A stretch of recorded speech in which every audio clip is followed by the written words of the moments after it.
Hey everybody!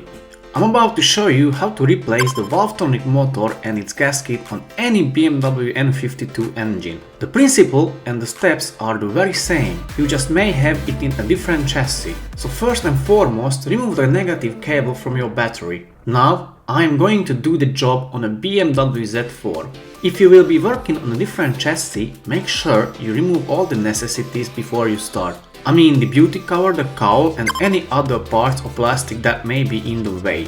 So remove the number 3 and 4 coil packs with the help of a screwdriver or with something similar as shown in the video.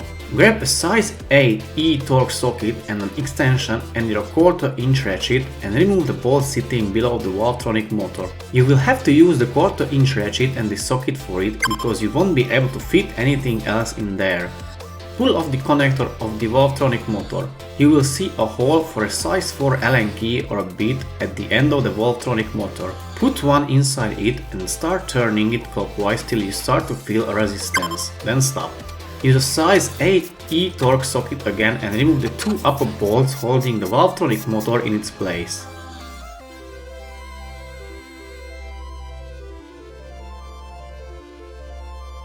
Then again put the size 4 Allen bit to the end of it, but now start to turn it counterclockwise and it will slowly release the Valvetronic motor.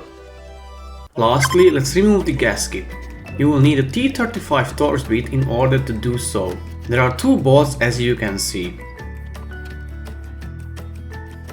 Well, now we are 50% done with the job. Let's put everything back together. Use the new gasket and secure it with the 2 T35 torx bolts to its place. Now comes the Valvetronic motor. Put it back and use the size 4 Allen bit again and the end of it. Turn it clockwise to pull the Valvetronic motor into its place. If it sits properly, tighten the 2 upper bolts with a size 8 E-torx socket. Now tighten the lower bolt with the size 8 E-torx socket again. Lastly but not least, put back the coil packs back to their place. And as mentioned, a very important step at the end of the video. Before you start up the car, you will need to do the adaptation of the Valvetronic motor. It resets the starting and the ending position of it.